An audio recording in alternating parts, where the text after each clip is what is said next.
আসসালামু আলাইকুম ভিউয়ার্স, সবাই আশা করি ভালো আছেন, সুস্থ আছেন। আজকে রান্না করলাম আমাদের খুব পছন্দের মাছ, পাঙাশ মাছ। এটা অবশ্য সবাই পছন্দ করে না, তবে যাদের পছন্দ তারা খুবই পছন্দ করে খায়। তো যাদের ভালো লাগে আমার মতো এভাবে রান্না করে খেতে পারেন। চলুন দেখে নিই রেসিপিটা। যেহেতু আজকে পাঙাশ মাছ রান্না করব, তো প্রথমেই দিয়ে দিচ্ছি কড়াইতে শুকাইলে এর মধ্যে দিয়ে দিব তেল। পাঙাশ মাছ ভুনা আপনারা কে কে খান জানাবেন। আমাদের বাসায় কেউ কেউ খুব পছন্দ করে, আবার কেউ কেউ একদমই খায় না। পাঙাশ মাছ কিন্তু কাটা ছাড়া মাছ খেতে খুবই ভালো লাগে। যেমন আমার পছন্দ, আমার হাজবেন্ডের পছন্দ, আমার মেয়ে ননদ পছন্দ, আবার আমার শ্বশুর শাশুড়ির অত বেশি পছন্দ না। অনেকেই পছন্দ করে না। সবার যে সব কিছু পছন্দ হবে তাও তো ঠিক না, তবে আমার কাছে ভালো লাগে। জানি না আপনাদের কাছে কেমন লাগে। পেঁয়াজ দিয়ে দিচ্ছি, আর টমেটো দিয়ে যেভাবে রান্না করি এটাই বেশি ভালো লাগে। তাছাড়া পাঙাশ মাছ দিয়ে আমরা মাছের অনেক রকম আইটেম রান্না করি, সেটাও ভালো লাগে। যেমন বিকালের নাস্তা হিসেবে পাঙাশ মাছ যেহেতু কাটা কম থাকে, মাছটা নিয়ে এটার পুর দিয়ে ফিশ রোল বা ফিশ কাটলেট অনেক কিছু আছে না, মাছ ভর্তা, সব কিছুই ভালো লাগে।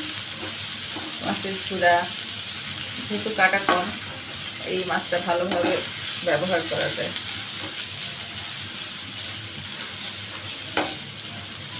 পেঁয়াজটা একটু নরম হলেই আমি মশলা দেওয়া শুরু করব।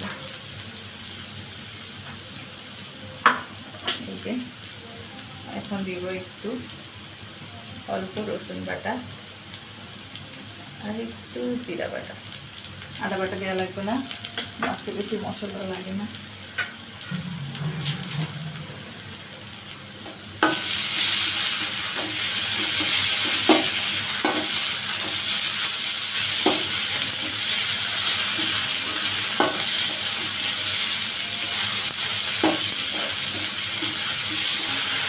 এবার দিয়ে দিব একটু মরিচের গুঁড়া,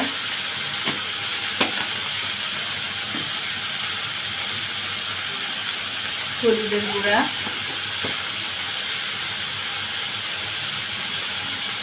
এই যে হলুদের গুঁড়া। তো আগে টমেটোগুলো দিয়ে দিই, বাটিটা ধুয়ে সামান্য একটু পানি।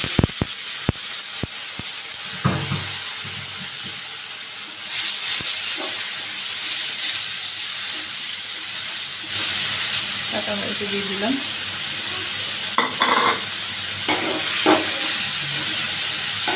বেশ অনেকগুলো মাছ রান্না করবো, তো পাঙাশ মাছ রান্না করলে আবার আমাদের এক পিস খাইলে হয় না, সবাই 2-3 পিস করে খায় যারা পছন্দ করে।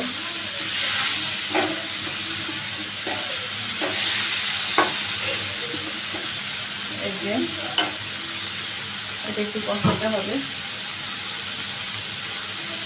সামান্য আর একটু পানি লাগবে, বেশি পানি দিইনি।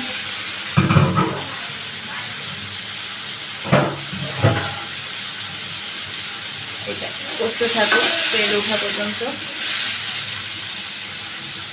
একটু ঢেকে দিলাম কষতে।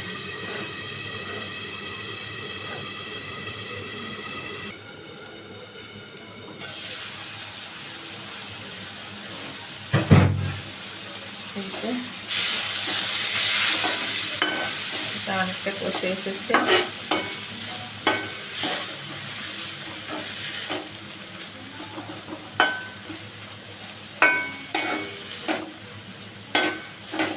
টমেটো একদম নরম হয়ে গেছে।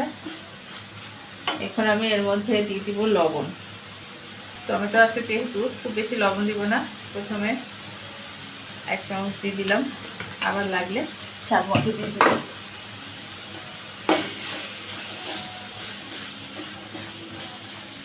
আর পাঙাশ মাছ কিন্তু কষায় রান্না করলেই মজা লাগে। পাঙাশ মাছ ভাজতে গেলে ভাজা তো কষ্ট, আর তাছাড়াটা ভাজা অনেক কষ্ট হয়ে যায়, ভাজা রান্না করার কোনো দরকার হয় না।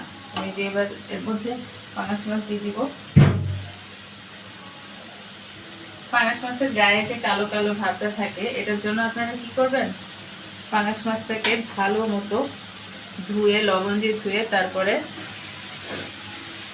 ইয়া করবেন। এই দেখেন সাদা হয়ে গেছে, গরম পানি দিয়ে একটু ডলে ডলে ধুয়ে দেবেন, দেখবেন সাদা হয়ে গেছে। অনেকে ওই যে কালো কালো ভাবটার জন্য দেখতে ভালো লাগে না, খেতে চায় না। তো আমরা এভাবে পরিষ্কার করে নিই, সুন্দরও দেখা যায়, খেতেও ভালো লাগে। তাছাড়া পাঙাশ মাছ কিন্তু আসলে মজার একটা মাছ।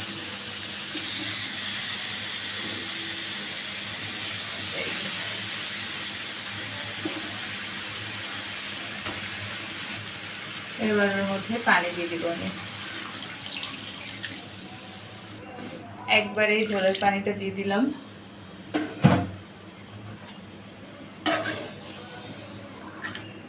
এবার ভালো মতো নেড়ে চেড়ে দিব।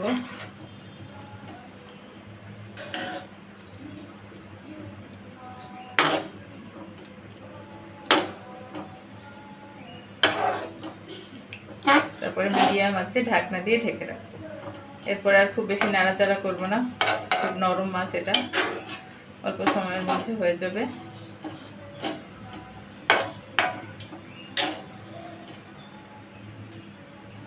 এবার ঢাকনা দিয়ে দিলাম, বেশি লাগবে না, ৬-৭ মিনিট পরেই আমার মাছটা হয়ে যাবে। এই তো ৫-৬ মিনিট পরে যে ঢাকনা খুললাম, দেখেন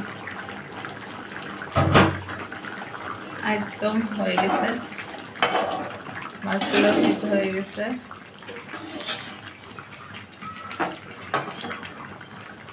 জানি না আপনারা কিভাবে পাঙাশ মাছ রান্না করে খান, কিন্তু এভাবে টমেটো দিয়ে রান্না করে খেয়ে দেখবেন, খুবই মজা হয়। কিন্তু অবশ্য যাদের একেবারেই পছন্দ না, তাদের কাছে মজা লাগবে না, তবে আমাদের তো ভালো লাগে, আমাদের এভাবে রান্না করে খেতে খুবই ভালো লাগে। এই যে রান্না হয়ে গেছে, এখন আমি লবণটা দেখবো।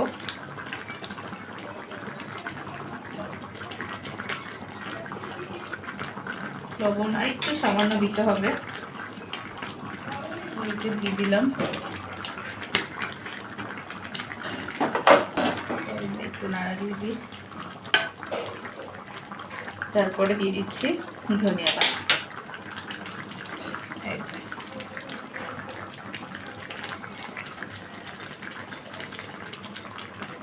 এবার আমি মাছটা নামিয়ে পরিবেশন করব।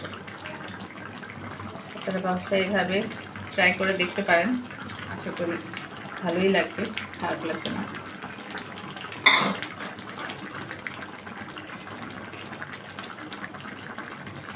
শেষ আমার পাঙাশ মাছের তরকারি রান্না করা।